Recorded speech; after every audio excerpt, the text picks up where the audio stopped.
Never mind. I was going to say something. I take it back. I was going to say something silly. Somebody mute Steve. All right. If we are all ready, I'm going to call this meeting to order. Welcome to the Coeur d'Alene School District's first ever virtual board meeting for April 6th, 2020. This meeting will be streamlined live through Facebook, YouTube, and Zoom. I'm Jennifer Brumley, Vice Chair. Joining me this evening are Mrs. Tambra Pickford, Board Member, Mrs. Lisa May, Board Member, Mrs. Rebecca Smith, Board Member, and Dr. Steve Cook, Superintendent. We also have Ms. Lynn Town, our Clerk of the Board, and Chair Casey Morrisroe is absent this evening. No public comment will be accepted during tonight's meeting. Any public comment received in writing prior to tonight's meeting will be acknowledged at the time noted on the agenda. Comments may be submitted to the board in writing through the clerk at any time. Issues may be recorded and referred to the proper staff member for follow-up. And so, having called the meeting to order, we'll start with an approval of the agenda. Do I have a motion? So moved. Second. All right, it's been first and seconded to approve the agenda. All those in favor? Aye. Aye. Aye. Opposed? Okay. Moving into public comment then, we did not receive any written public comment today, and so I have no public comment to share. So then we will move into superintendent's comments. So Dr. Cook, I'll let you take it from here. Thank you, Vice Chair Brumley. I'll tell you, the last time we had a board meeting, so much has transpired since that day. We had our last business board meeting in early March, and then we had a special workshop on March 18th to talk about an update on school closure.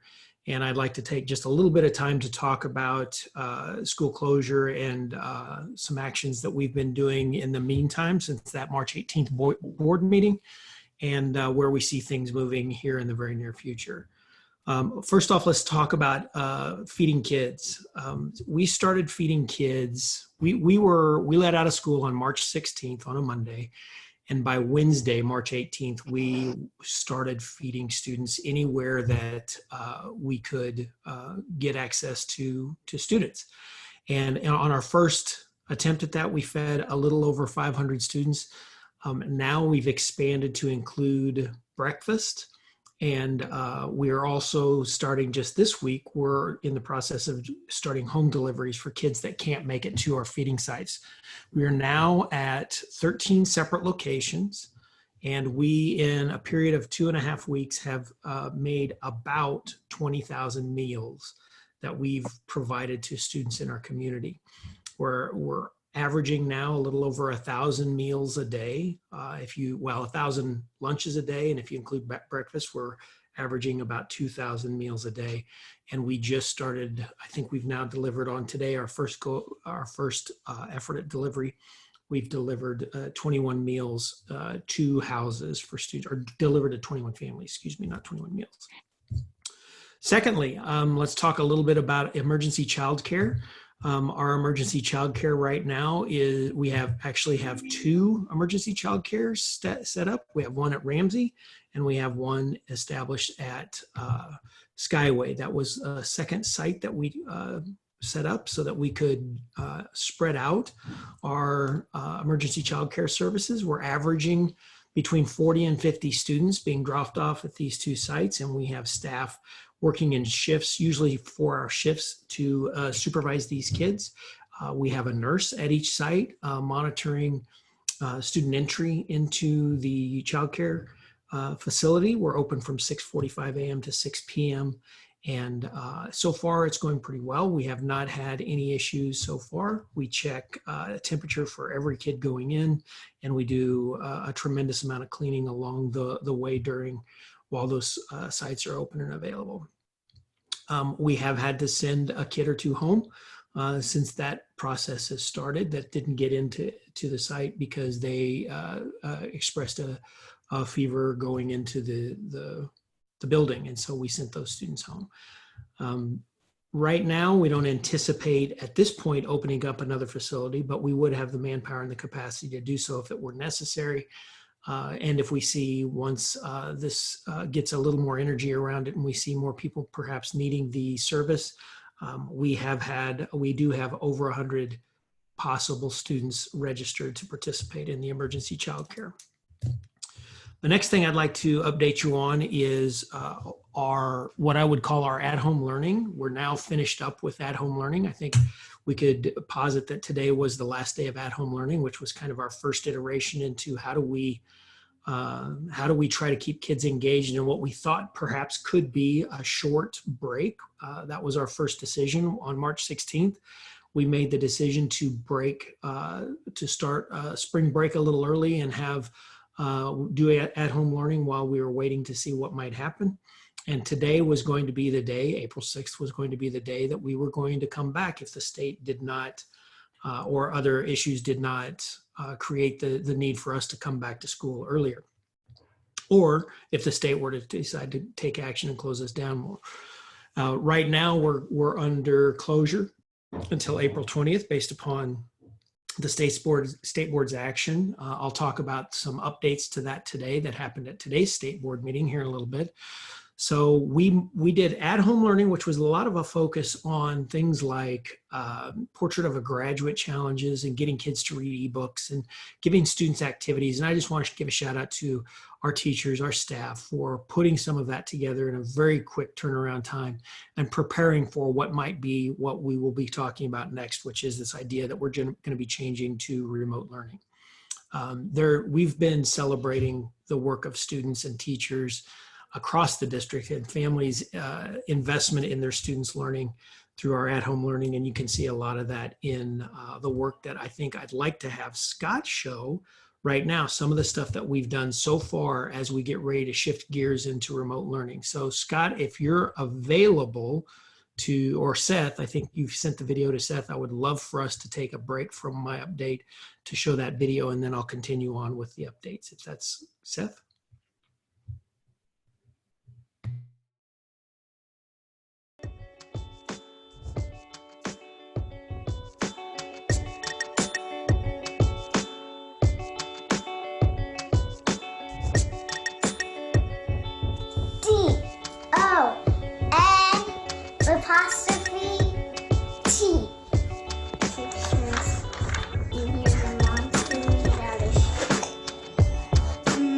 I have a brother.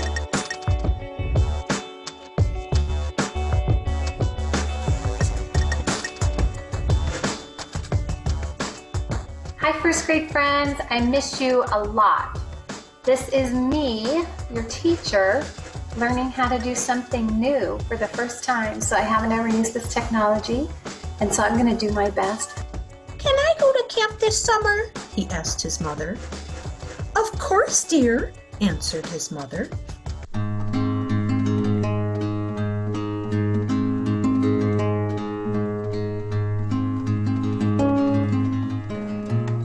And then the tens, and also if you have any jokers in there.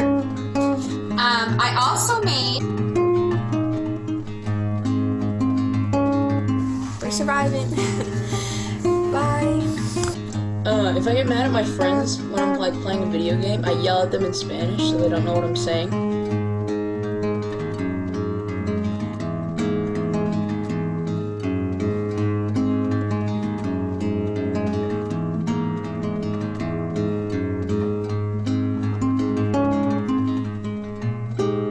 You need to get through, and then there's these like little spots that have a question mark. It says, "Oh, life is tough, but so are you." What does that mean, Amelie? Librarian, keep reading. Miss you guys. Bye.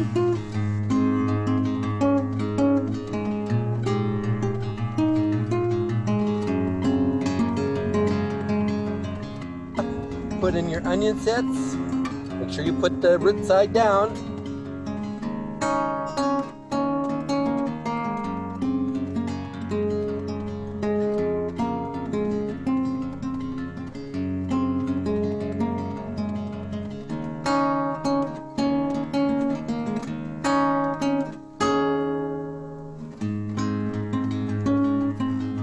W-A-F. Hot buttered toast. I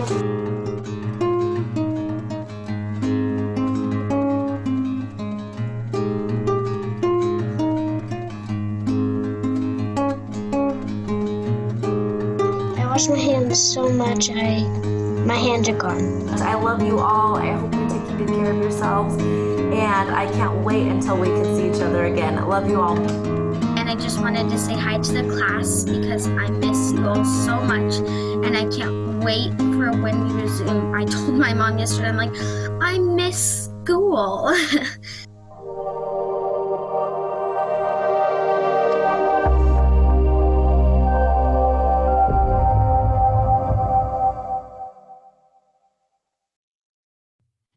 I just take a chance to thank our teachers and staff who have sent in those clips to allow us to give Scott an opportunity to make that video. That's all just from things that have been happening recently in our at-home learning environments. And I think now it's time to start considering the fact and talking about the fact that we're going to be shifting over to what we're calling remote learning. Now, that might sound a little bit like some just terminology changing, but it's actually pretty explicit. And the idea of being that there's a possibility that this could take a little more time than we once thought. You know, when we were thinking about potentially, we weren't sure we were making up those days when we were talking about at-home learning. We sent home 2 major communications, one to staff last week and one to families last week, and to explain, all right, it's time to shift. And at the very least, we were going to be going till April 20th with this new model, depending on the action of the state board, which we can talk about, as I mentioned, in a little bit. And it meant things like, if this is a long haul and we have to do this for a little while, first of all, how many of you need computer support, or how many of you would need things like Wi-Fi? And we got early indications. We got we now have already checked out 1,700 laptops, Chromebooks, if you will, and still have another 1,000 to go. Once people started to recognize that we were going to be doing this, those requests came out substantially. And so shout out to tech department and Seth and his team for turning around that is so quickly. I think we at Coeur d'Alene High School the other day, we checked out 500 Chromebooks in 2 hours. And as we get this ramped up, that's just going to continue. Additionally, I want to talk just a little bit about the social emotional supports that we're discussing on this. It's important for us to recognize that this is a very stressful and difficult time for folks. And the fact that we can't control what's getting ready to happen, and we don't know what the circumstances are. So we're putting out supports for students. We're putting out supports for families. We're doing our best to make sure that those needs are being met at home, and giving people guidance on what that looks like, and to make sure that we're making our counselors available to students, not only counselors, but making sure that the therapists that we've partnered with Heritage Health to provide that service, that those therapists are available to kids that might be struggling with this. The fact that right now we are still mandatory reporters, and so that we want to make sure that students are recognize the ability to report and let us know if they feel safe and if their needs are being met, and what that's going to look like by putting notes in lunches and just remind them that we're here. If they need us, please let us know. We'll find a way to connect with them. Additionally, we're also putting in tips for remote learning and how to deal with social emotional well-being to caregivers, so that those that are at home that are trying to do the best they can to have home learning environments also know the things that we want to make sure that they take care of. We do not in any way, shape, or form believe that we have become an online school, nor are we trying to be. We're trying to essentially provide emergency online services until we get the opportunity to do this again back in brick or mortar schools. And we know that nationally, there's about 70 million kids that go to school in the United States in some fashion or another, and approximately 600,000 students go to school in an online only learning environment. So that tells you that less than 1% of the kids that can go to school in a learning environment that is solely driven online choose to do that. So we recognize that number one, we're not going to try to create online schooling. Our job is to try to get kids back into school as quickly as we can.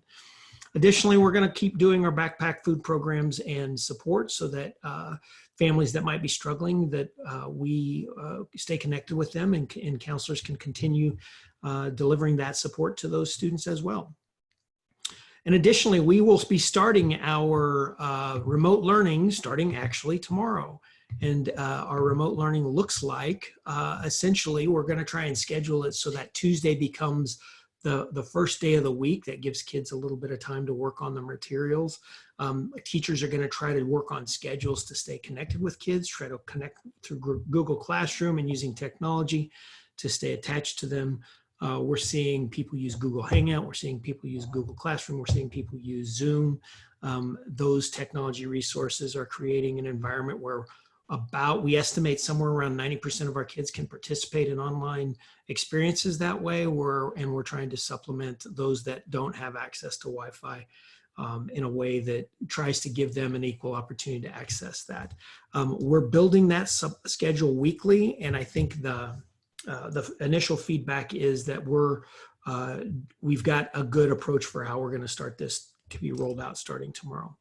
And then I think the last thing I'd like to share with you all is that the state board met today and essentially established criteria for what the next steps on this might look like by stating that they're going to extend the soft closure for the end of the school year for each district's respective calendar, with the caveat that they are going to allow individual districts that can meet criteria established by health districts and essentially the local and regional governments that would allow students back into school if there were no needs for things like social distancing. And the health districts believe that it is reasonably prudent for schools or students to come back into school buildings. So at the very least, we're bound by, still bound by the April 20th order. What that means for our school district currently is yet to be determined, but there's really two things to consider there. The first one is that it's no longer April 20th, it's the extended to the end of the school year with the possibility that if everything's going well, you could come back earlier. But those criteria for what that looks like yet have not been determined. Those will likely be determined this week and be discussed at next week's state board meeting. They're meeting right now weekly to discuss those issues. So those are my comments. I'd be glad to stay in for any questions if you have any.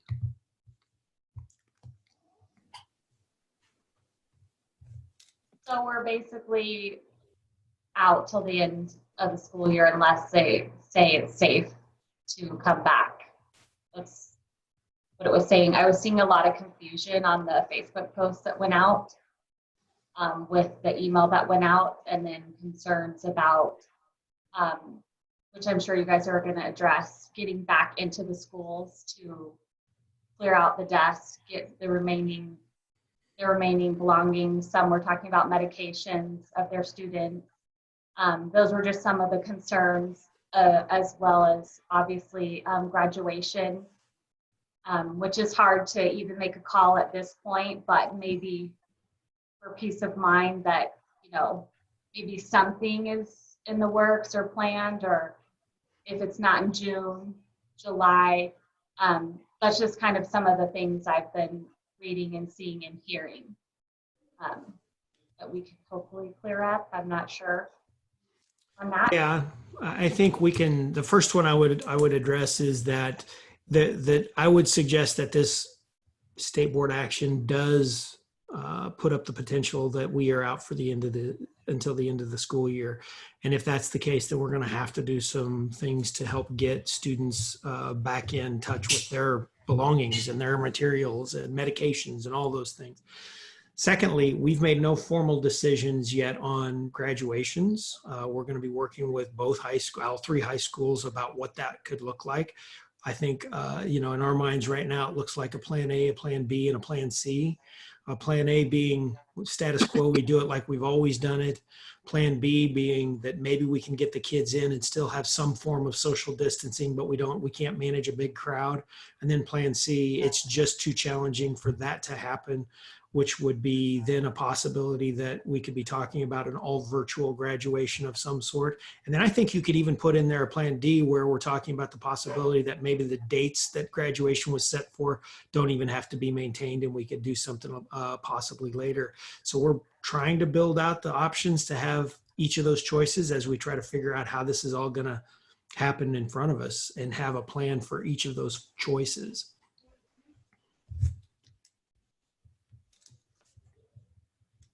Trina, is there anything I forgot that you'd like to, and also somebody's got a hand up too, I think. No, I think you covered most of that. The high schools did have dates for prom scheduled early in May, and so they're looking at pushing some of the dates out. For example, Lake City has a contingency date on May 30th, and Coeur d'Alene High School has a separate date. I don't have that with me right now, but we are looking at basically multiple plans so that way we can be flexible but still honor our seniors so they have some good memories when they leave us. Lisa May, I see your hand is up, and prior to you coming on, we talked about, as far as the board members, we're pretty good about not interrupting each other. So, and I can see when you mute and unmute yourself. So unless we get really bad about it, don't worry about raising your hand, just speak up. Hey, I had a question, and Trina or Steve might know this. I know other state school boards have given some guidance and direction towards grading. Do you think our state school board is going to provide that, just so we have some consistency across the state? I know our district has been maybe ahead of the curve and has come out and addressed grading for the remainder of the semester, but do you see a more unified approach?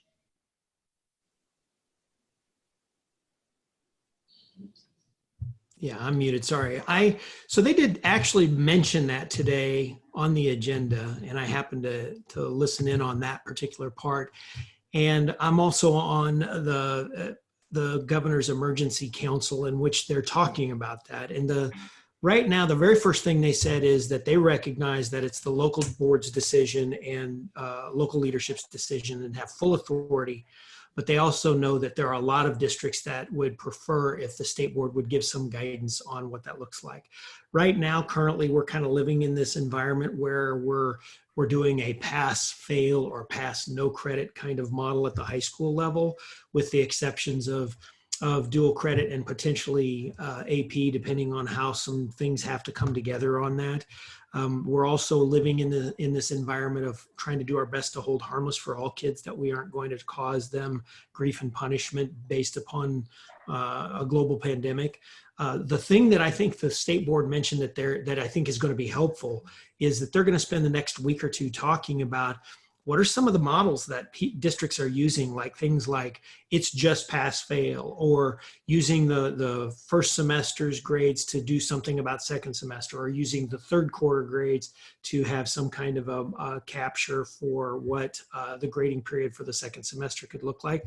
They did mention that they're going to talk about that as far as guidelines, but they do want to recognize that they're balancing this. They don't want to step on toes with local decision-making authority, but they also recognize that there would be some benefit to some level of uniformity statewide. And the fact that, especially with statewide institutions just in the state of Idaho, if they can get all of the colleges to agree that they'll recognize that the situation was what it was by the time this year was out, it would help balance the playing field a little bit. One of the things they were very cognizant of is that you don't want to create winners and losers with the decisions based upon how grading is taking place, not only with kids, but even district to district. Yeah, I think that was kind of my question. It seems like Washington's state school board has come out with some pretty good guidance, Oklahoma, and I think they're following the same model in that no student would be held harmful, or, if this outbreak affected their learning opportunities. But they, I think, broke it down into more tiers, like if a student's taking an AP course and would request to have the grade that they'd earned. So are we ruling out, I know we hadn't talked about it as a board, but policy, I think it's don't know off the top of my head which policy it is, but it's probably something that if we're going to go to a pass-fail, maybe we do need to defer the current policy in place for grading for this semester period. Perhaps if the state doesn't come over, decide to give guidance, it might clear up just confusion and question moving forward for the community. So I can address that at least in philosophy, and that is that because there are circumstances out of our control, we actually worked collaboratively with legal on providing a resolution that you're going to see in the consent agenda that relieves us from obligations that are outside the parameters of being able to function when you have an emergency situation such as this. And the resolution essentially takes precedence that states that because the circumstances don't allow for equal distribution of typical policies, this gives the board the authority to waive policies that can't be administered fairly or equitably because of the circumstances. And so I think the important thing to recognize with that is, out of our 600 or so policies, there are some that could have one or two words that could create headaches for us. This resolution gives us the authority that if you guys are so inclined to approve that, to address those issues kind of once in this resolution rather than going through all 600 policies. Yeah, that makes sense. The other question people, I've heard is about, like you said, the online learning and IDLA. So is it fair to, I guess, those courses operate without classrooms right now? So will they continue probably operating as they have been, or do you see modifications coming to online courses as well? Yeah, no, I think the general rule we're trying to live by is anything that would live in this environment and be quite successful in this environment, we have no intention of changing or taking away from students. This is just those circumstances that creates a new scenario that we've not been prepared for, right? That there's just not any guidelines. So if a student's enrolled in an IDLA class right now and it's fully functioning online class, we would support that completely as they continue that work. Great, thank you. Dr. Cook, you had mentioned that there's about 100 kids still on the emergency childcare kind of list. Any sense as to who those kids might be? Are they people just looking for childcare, or are they, who maybe are those kids? Yeah, I think so. We set criteria when we set up emergency childcare and said we were going to call those essential personnel that either worked in healthcare, first responders, or emergency personnel that are attached. So things like folks at Panhandle Health District, right, who have to go help us do contact tracing and that kind of stuff. Those folks would fit under this criteria. And I think one of the things that came very clear to us very quickly was the fact that they signed up very quickly and are using us, I think, almost as a backup in some regards. All the rest, I think almost the lion's share, at least 75% of those folks either work at Kootenai Health or at some of the other local hospitals in the region. So far, it's been going very, very well. We've had a few just hiccups working around things, but it's been very good. And we've got ratios down to very, very small numbers. And we're managing that now in those two schools very, very well. Jeff, do you want to add anything to that?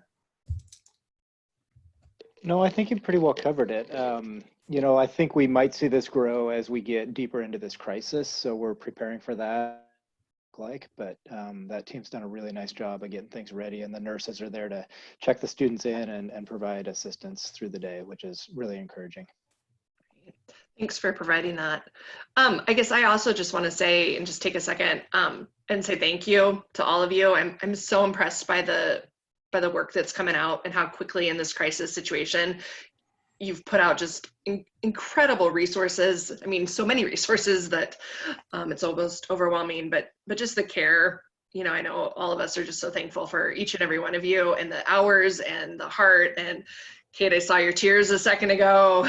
None of us want to be in this situation, but thanks a lot for all the kids and for all the teachers and everything. Thank you. I know there's hours and hours in the videos that you're putting out.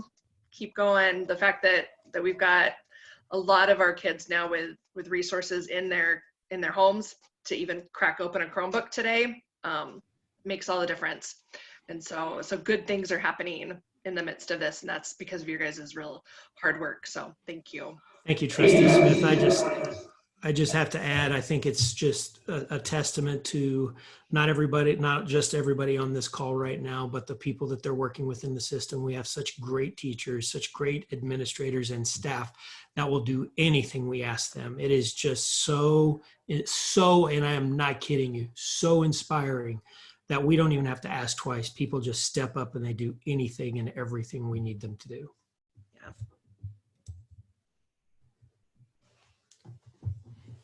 All right. So is that all from you, Steve? It is. Thank you. Yes.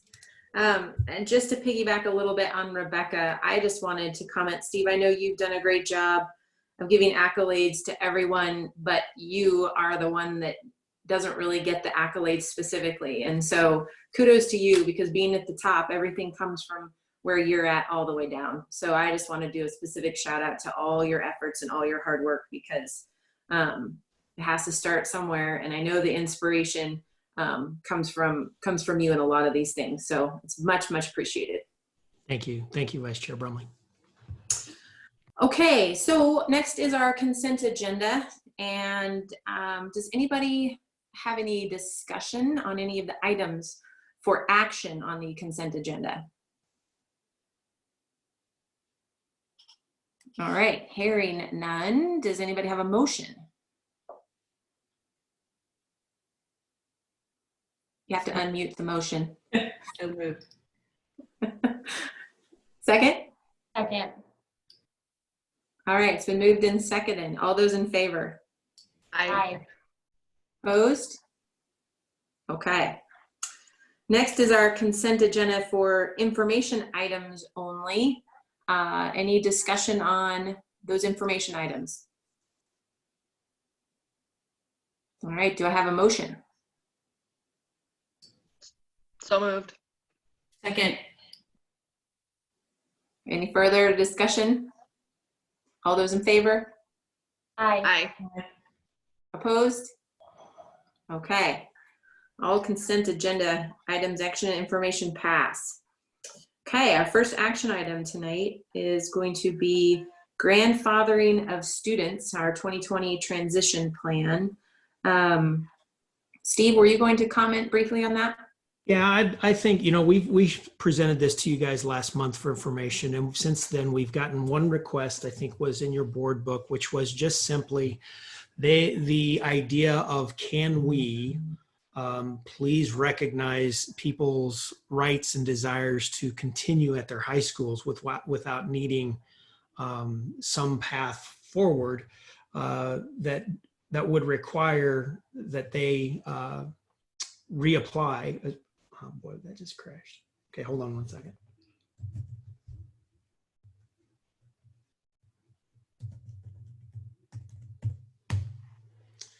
And I think the important thing to note on this, and which will also apply to the open enrollment policy, we went round and round with legal about what's the latitude we have on the expectation, because it's in statute that they have to apply, even if we wish to allow students to continue. And I think everybody on our team would agree that we would like to provide as much of that kind of culture, that idea of once you're into a high school, if you wish to continue in that high school, we would like to provide that.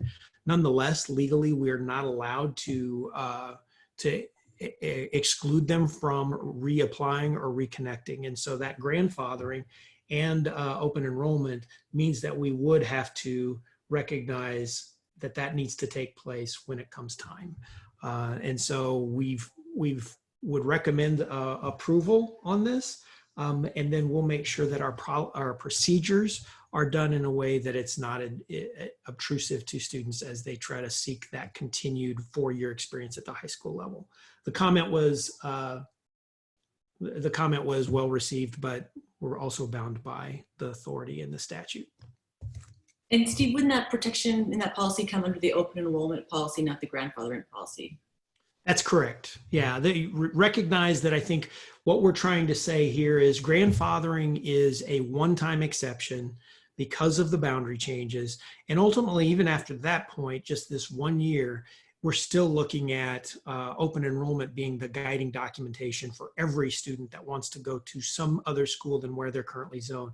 So we're trying to connect those two for this 1 year where grandfathering and open enrollment would run parallel. And it shouldn't be much of a problem. I think we've been able to manage that and can continue to manage that in a very reasonable fashion for our families.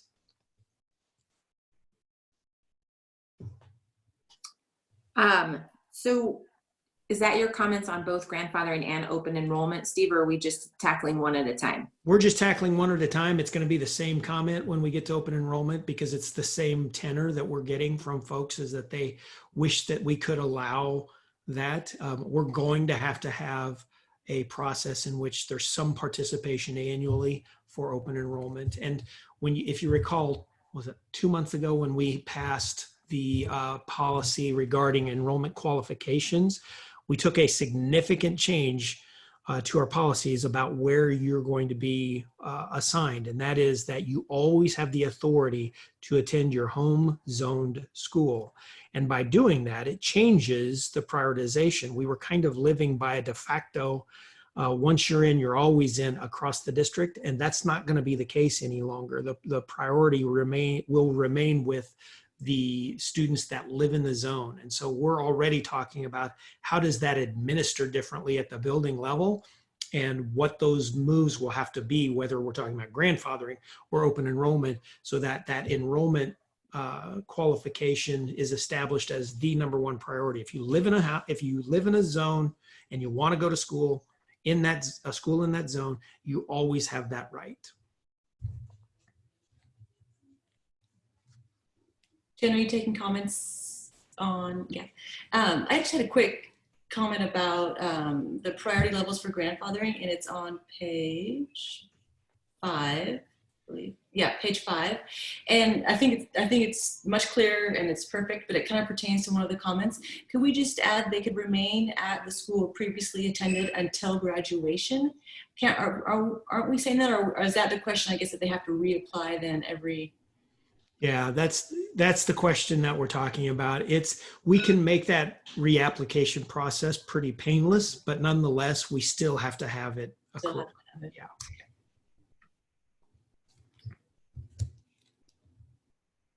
This is probably a little bit more in open enrollment, but since we're talking about both, Chair Morrisroe had just asked if there was a way in our policy we could comment that it is the law that you have to reapply so that parents understand. I don't think it's in there anywhere. I don't recall seeing it after reading the comment, and it might be helpful. He also wanted the sentiment shared that, he felt really strongly about, once you're enrolled in high school, it would certainly be the intent that you continue on in that same high school, but you do still have to comply with the open enrollment requirements. So he just wanted that out for comment. I don't know if any of the other board members feel similarly. I don't disagree with him on that. So I want to make sure I understand what your premise was, and then I want to make sure I understand if you want us to take that latitude and take a shot at that, stab at that language. That #1, you would like us to include on both grandfathering and open enrollment, the statement that the law is requiring the reapplication annually. And secondly, to put in something that gives the understanding that we intend to do the best we can to honor that 4-year commitment. However, or nonetheless, something like that, the application has to be repeated annually. Is that accurate? Yeah. Yes. Yeah, I don't think we would have a problem with that.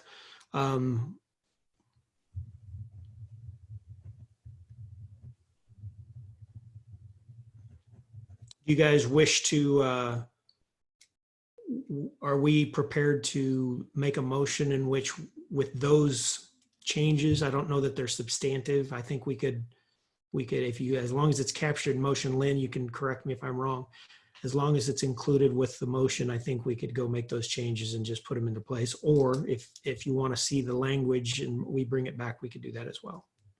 I just had a general question, Steve. You might know this. The statute that their legal is referring to, because when a student applies for a magnet school, they're declaring that then their home school, so they do not have to reapply. So is there a state statute then that protects magnet schools? Because I wasn't.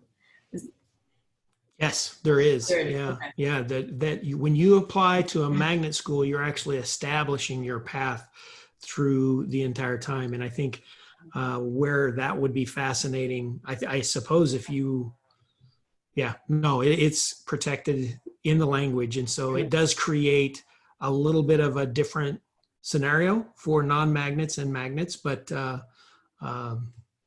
that's the world we live in Idaho. Interesting, yeah. I'm comfortable if giving the district latitude to go ahead and add the citation to the state statute in the policy if we want to approve it tonight. Yeah, I am as well. Yeah. Okay.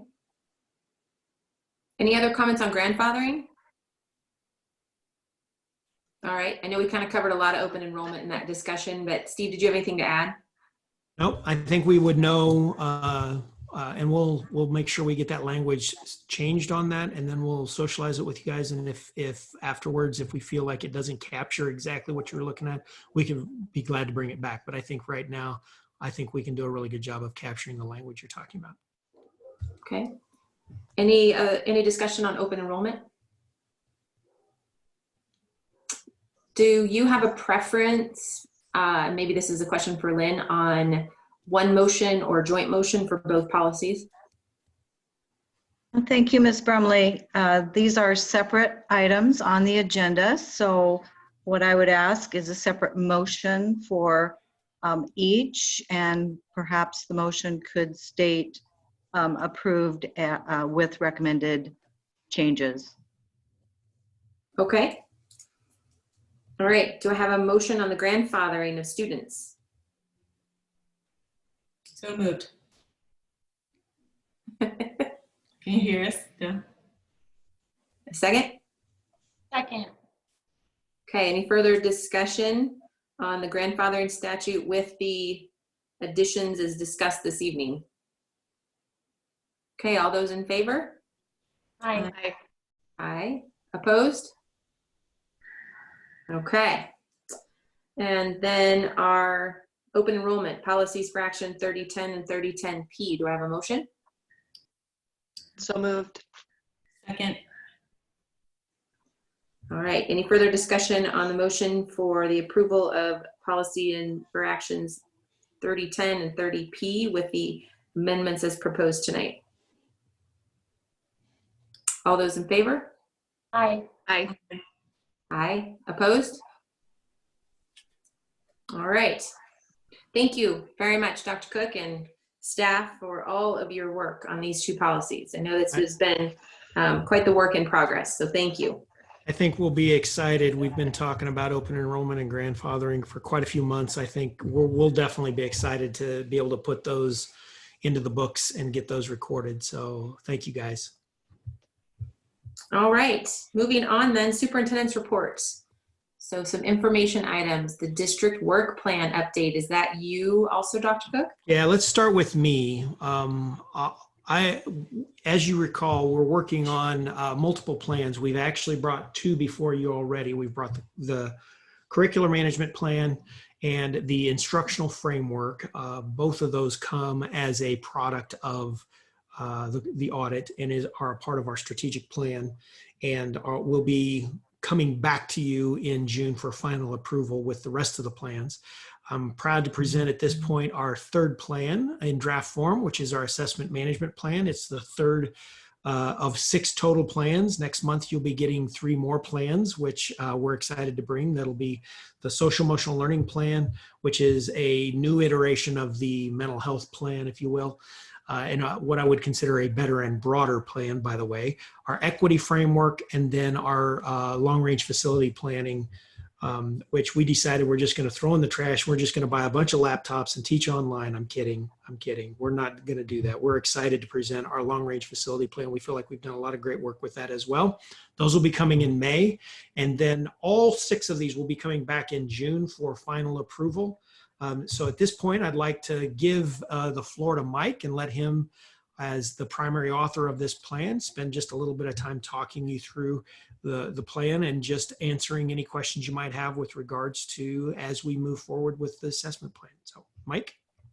Thank you, Vice Chair Brumley, Superintendent Cook, and members of the board. And on behalf of our family, we hope that you're all staying safe and feeling well. It's been about 9 months of development for our comprehensive assessment plan, and we've collaborated it with the adopted Portraits of a Graduate, Instructional Framework, and Curricular Management plans.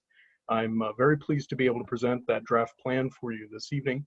And really what it tries to do is balance expectations around testing for our students, and then really how we use the data to be able to guide our staff in their instructional decisions, what we provide for parents and community stakeholders, and ultimately give much greater credence to performance assessment over our traditional standardized tests that we've grown up with for the past 10 to 20 years. While we don't always have control over those state and national expectations, I think that we have created a plan that really tries to connect the dots between how we measure what students know and ultimately what we intend to do with it. As Dr. Cook had talked about, we will now send it out for large-scale feedback from our teams before it's brought back to you in June for consideration, but I'd love to know if you have any feedback in the meantime.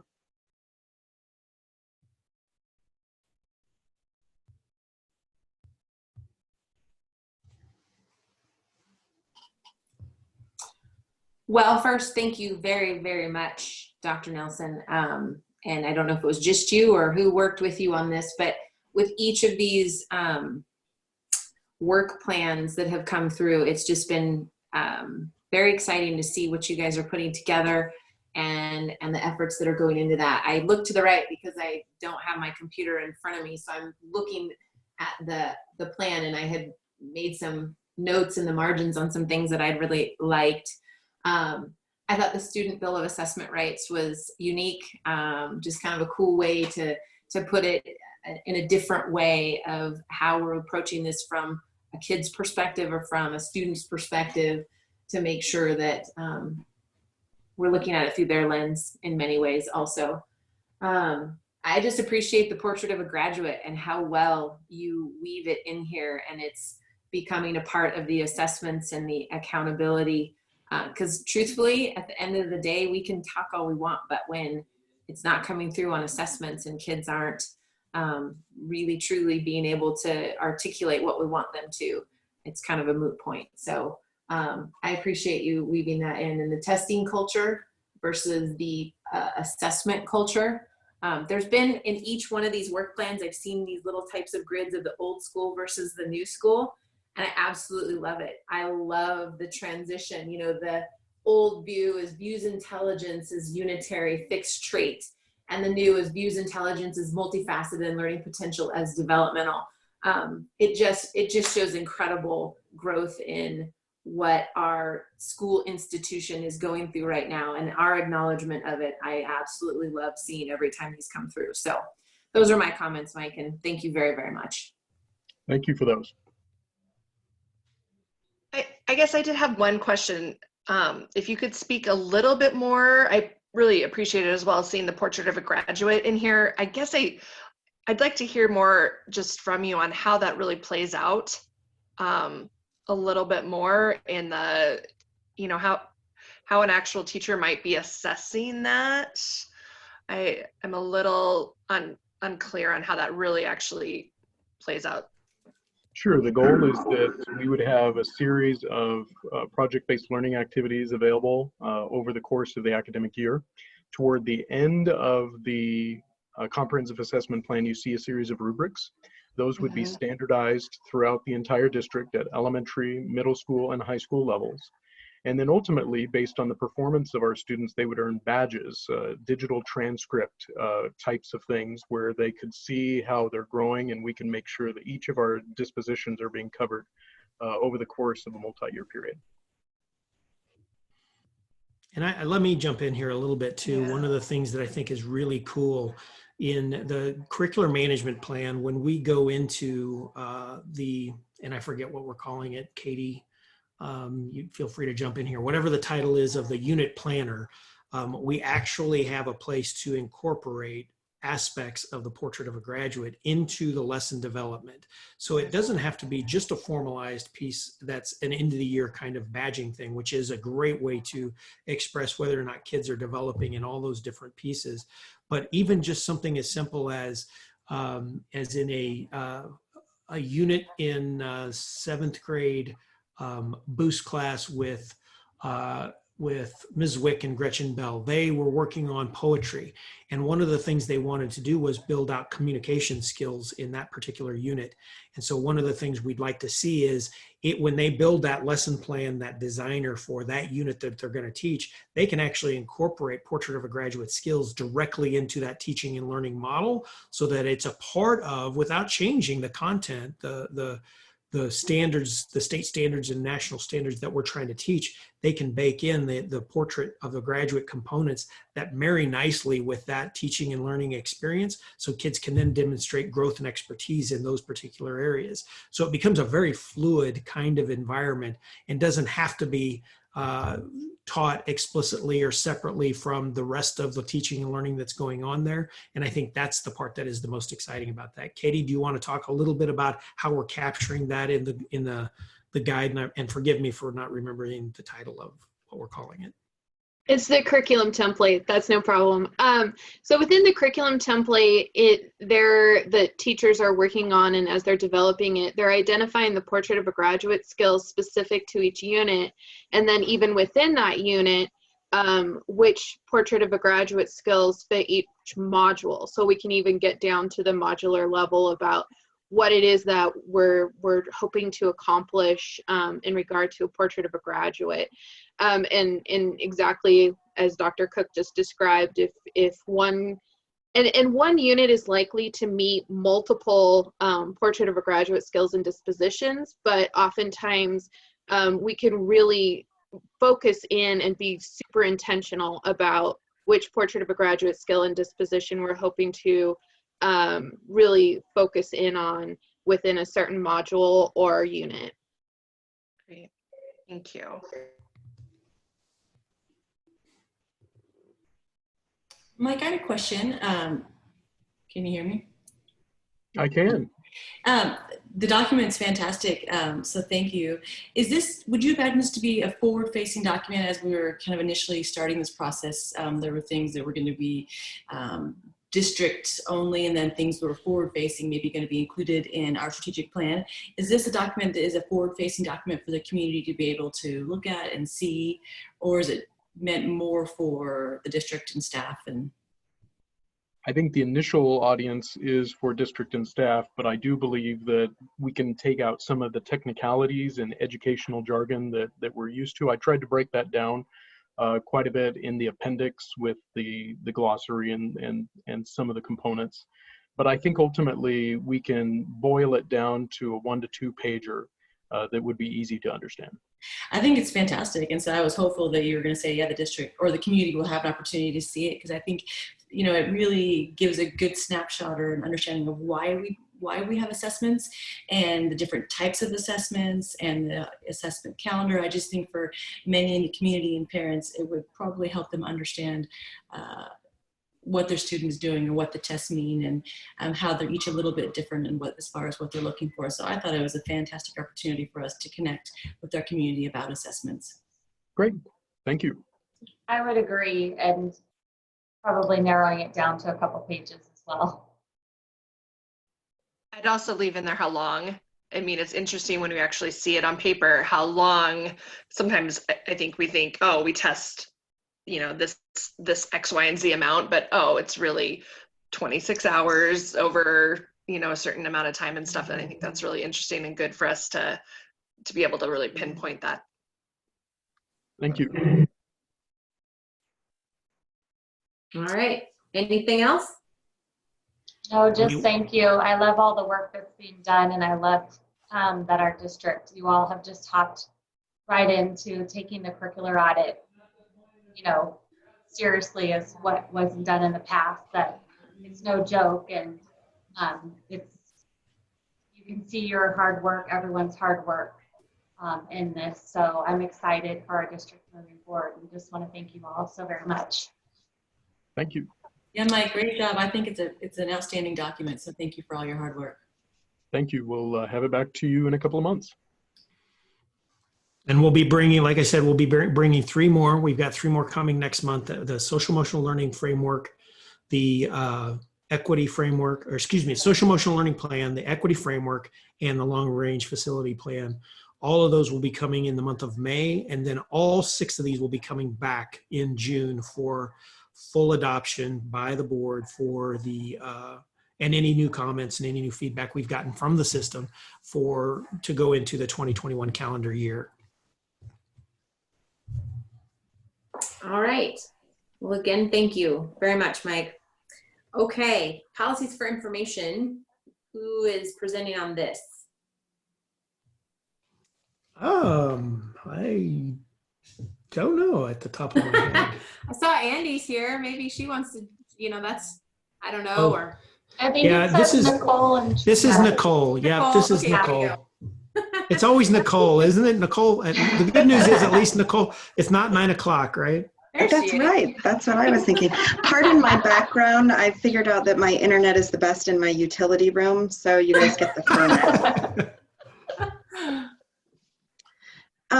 We, as you know, about 2 years ago, revised our medication policies.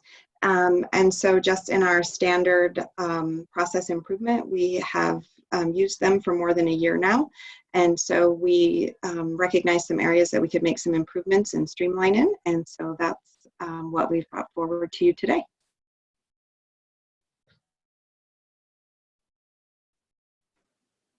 Does anybody have any questions? Comments?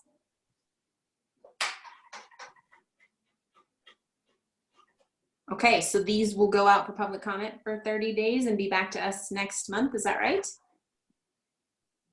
All right. Well, thank you, Nicole. And that leads us to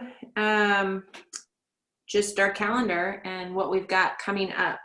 So we have a April 20th board workshop, magnet school policies. And then May 4, another board meeting.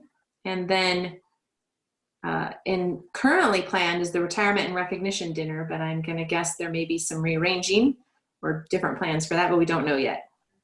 No, it's actually formally paused as of right now, and then it's not canceled, but as of right now, we're just pushing pause on that, and we'll get you updated dates when and where that might change.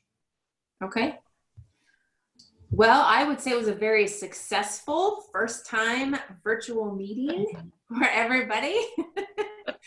I'm hoping that we're not doing this forever, but I suppose we could at least have one more of these as we navigate this uncharted territory. I forgot to ask, do I need a motion to adjourn, or do I just get to say adjourned? Just get to say adjourned, I think. You just get to say meeting adjourned. Okay, anybody else have anything for the good of the order before I say those words?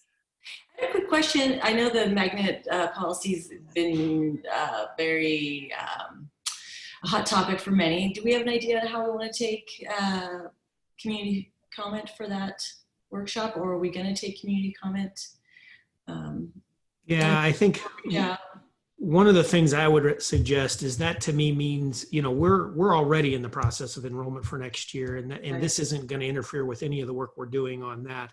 So there's not a rush here, and it's much more important. I would suggest that we treat this just like we've treated the open enrollment and grandfathering, where we socialize it, we talk about it, we get feedback, we make sure that we're being clear with what our intentions are, and we just open that up. One of the things, this isn't just magnet policy, right? We're talking about the potential for, if we're going to make modifications to things like overlays or any kind of geographic decisions also. And so I think we're going to be really intentional about that, and there's not necessarily a hurry to get that completed. So let's just be real intentional with what decisions we make over that.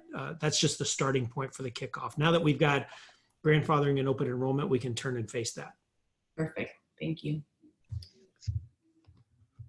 All right. Anybody else? Last chance. such a short board meeting too. I'm so excited. All right, meeting adjourned. Thanks, Jen. Thank you. How